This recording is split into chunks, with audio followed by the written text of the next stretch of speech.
పూర్వకాలంలో రౌండ్గా ఉండేవి ఇళ్ళు. ఇప్పటికి కూడా అక్కడక్కడ మీరు ఫోటోలు చూస్తారు. ఎక్కడి నుంచి వచ్చింది రౌండ్గా ఉండే దానికి? ఏదో పేరు కూడా ఉంది. మనం ఆర్కిటెక్ట్ వాళ్ళని అడిగితే వాళ్ళు చెప్తారు. ఆ ఆర్కిటెక్చర్లో అది ఒక ప్రత్యేకమైన డిజైన్, అది దాన్ని చెప్తారు. రౌండ్ ఇళ్ళు ఎక్కడి నుంచి వచ్చాయి అంటే చెట్టును చూసి నేర్చుకున్నారు వాళ్ళు. పూర్వకాలం చెట్టు త్వరల్లో ఎట్లాగైతే ఉండేవారో ఇళ్ళు కూడా అలాగే కట్టుకోవటం ప్రారంభం చేశారు. రౌండ్గా ఉండే ఇంటికి వాస్తు దోషాలు ఉండవు, గుర్తుపెట్టుకోండి. ఎక్కడ రౌండ్గా ఉంటుందో ఇంకా దాంట్లో మూల లేదుగా, మూల ఉంటేనేగా కష్టాలు. రౌండ్గా ఉండే ఇంటికి దోషాలు ఉండవు. అది దాన్ని ఒక వృత్తాకారంలో ఉండే ఇల్లు అని.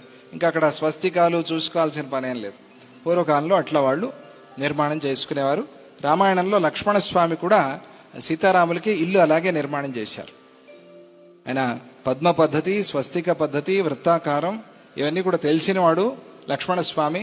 మీరు అయోధ్యాకాండలో చదవండి, ఈ విషయాలన్నీ కూడా వస్తాయి. ఇళ్ళు ఎలా కట్టాలి, దేంతో కట్టాలి, ఎలా కడితే బాగుంటుంది రౌండ్గా. శ్రీశైలంలో మనం వెళ్ళాం, ఒక గూడెం, వాళ్ళందరూ ఉంటారు.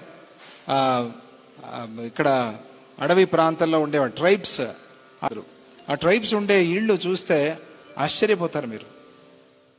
ఏం పైన ఒక ఆచ్ఛాదన అంతే, చుట్టూ గోడ కూడా లేదు, రౌండ్గా ఉంది. అక్కడే ఉంటారు వాళ్ళు. ఎదురుగా పెద్ద పెద్ద బిల్డింగ్లు.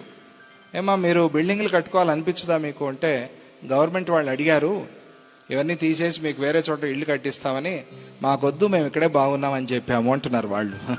వాళ్ళకి అదే బాగుంది. ఎలా ఉంటారు అనిపిస్తుంది. సన్యాసిని నాకే అట్లా అనిపిస్తే గృహస్థులు వాళ్ళు ఇంకా ఎలా ఉంటారు వాళ్ళు అక్కడ అనిపిస్తుంది. చాలా ఆశ్చర్యం. కింద ఒక అరుగు, చుట్టూ ఏదో అట్లా కట్టుకున్నారంతే, పైన ఆచ్ఛాదన, తృప్తిగా ఉన్నారు, ఆనందంగా ఉన్నారు, ఏమీ ఇబ్బంది లేదు. ఎవరో ఒక ఆమె ఇట్లా కన్ను ఇలా అయిపోయింది, వచ్చింది. ఏంటమ్మా ఏమైంది నీకు అని అడిగితే చిన్నప్పుడు ఎలుగుబంటి కొట్టేసిందని చెప్పింది. ఆవిడ చీమ కొరికింది అన్నట్టుగా చెప్తోంది. అదే మనం చెప్తే చీమ కరిచిందండి అందుకనే ఏదో బొబ్బయింది అంటారు పిల్లలు. ఆ ప్రకారంగా చిన్నప్పుడు ఎలుగుబంటి కొట్టింది స్వామి అని చెప్పింది.